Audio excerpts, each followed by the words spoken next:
go with the voice of the Yankees. He's Michael Kay back on the program. Mike, let me start there. Alex Rodriguez over under 20 home runs this year.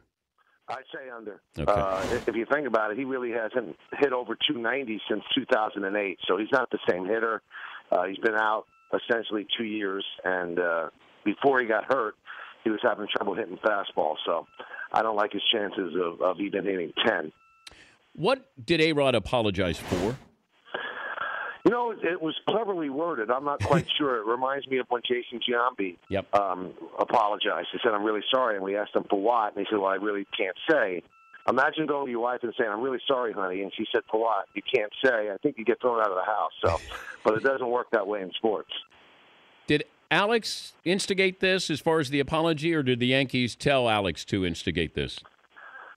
I don't think the Yankees told him to apologize. I think they said, if you're going to do anything, then it might be a good idea to do it before pitchers and catchers report. I happen to think that this was a masterstroke by Alex, because those that don't like him are not going to believe whatever he says, and those that support him don't care what he does. So rather than sit there and be part of an inquisition at a press conference, he just pretty much shut it all down with this letter. And that's rare for Alex to do the right thing. Yeah, this was obviously very well orchestrated. Obviously with the cursive printing, or I think that was probably some PR person's idea that it makes it seem more legitimate. So, in all the things Alex has done, Dan, I don't think that this was awful. No, I get it. I didn't need an apology. If he hits 290 and hits 20 home runs, then the Yankee fans are going to accept him. If he can't play, then then that's it. You move on and you embrace Chase Headley a little bit harder, a little tighter. You know the people that really wanted him to answer questions? Us, the media. I mean, we wanted a pound of flesh. I don't think the fans are that involved, and they could say they don't accept his apology, and that's fine. You don't have to. But they wouldn't have accepted his apology even if he sat there and answered all these questions. Yeah. So you would have liked it. I would have liked to have that exclusive sit-down interview. Well, he's not going to give it. I think the thing that takes some of the starch away from the letter, though, is that he had a writer following him, and supposedly the story's going to be released today. It's in ESPN, the magazine. So if he was just going to shut it down at the letter, I would have respected it more rather than, give it to a hand-picked writer who followed you around for a while. What would you ask if you had one question? I would it's a simple question. Why? After 2007, when you signed the new 10-year deal, and then you win the World Championship in 2009, why? Why would you do it again? Other than ego, or in your mind you kind of think that you can't do it without it, it doesn't make sense, Dan, for him to do it again. I mean, he said in 2009, judge me from this day forward, and he couldn't stop himself. So that would be the question. Why? Why would you go back? I would want to know what did you do? And it's not. I specifically, I'd want to just know what is it, because was it that detailed where you're calling during a game and you're asking Tony Bosch, what do I do now? I mean, that's almost Frankenstein-like. That he's waiting for Dr. Frankenstein to help him with every at bat there. I mean, that talk about being in your own head. And then to top things off, in the magazine story that's coming up today, he claims that he believes that he was taking placebos, that Tony Bosch was giving him placebos. So he continued to pay for it, thinks it's placebos, and you still did it and risked your whole career and your legacy. So I don't think, Dan, you could ever sit Alex down and have just one question. I probably have about 10. I'd also want to ask him, how could you sue people? How could you sue the Players Association when you knew that everybody was telling the truth?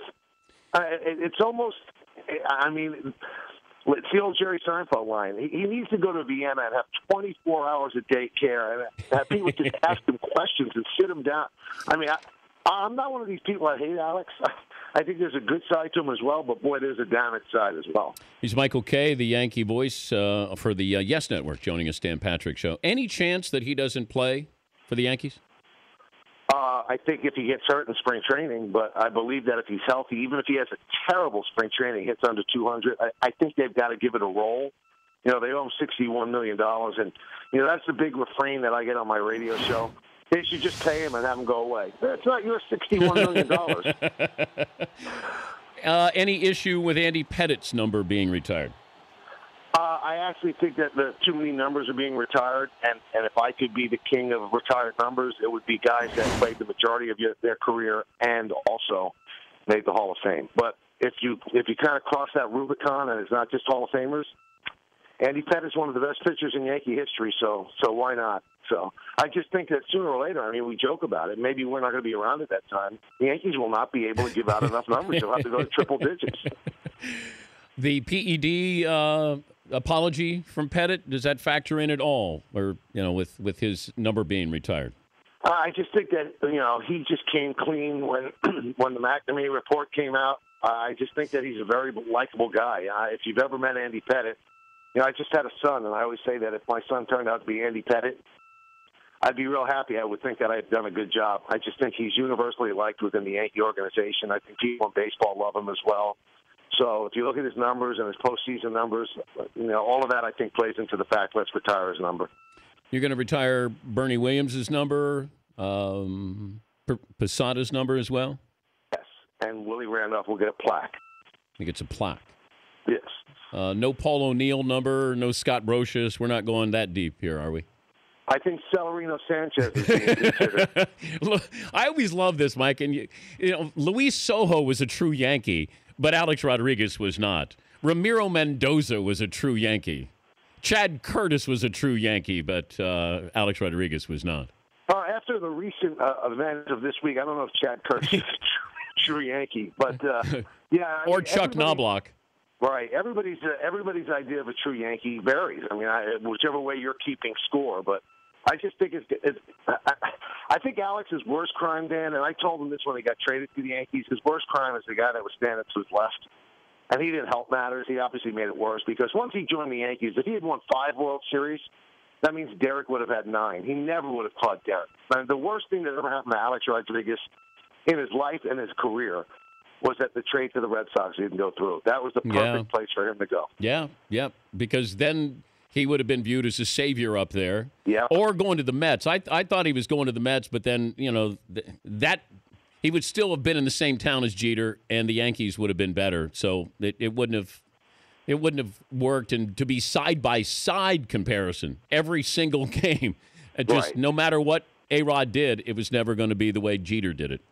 Right, and Jeter just did things the right way, Dan. I mean, you know it. He just had a way that, when there was a fork in the road, he always took the right way to go. And maybe it was just innate. Maybe it was the way he was raised. And, in his own way, I'm sure that tormented Alex just a bit because you look at some of the years that Alex has had with the Yankees, and amazingly enough, he's been here since 2003. I know. 2004. Since that time, he put up great years, but nobody ever loved him. And I think there was a little bit of a love affair in 2009 because he really carried the Yankees to that World Series. But, he's kind of ruined all of that. Does Jeter show up for spring training? No. He even said that he wasn't going to show up for opening day. He said he would probably be out of the country. I talked to Posada yesterday, and I said, it doesn't look like Jeter wants to come back this year. You think he'll skip your number retirement? He said, I will drag his backside to Yankee Stadium. I guarantee he'll be there for my day. Mike, good to visit with you. Thanks for joining us. Anytime, Dan. Thanks. All right, Michael Kay, the Yankee voice for the Yes Network.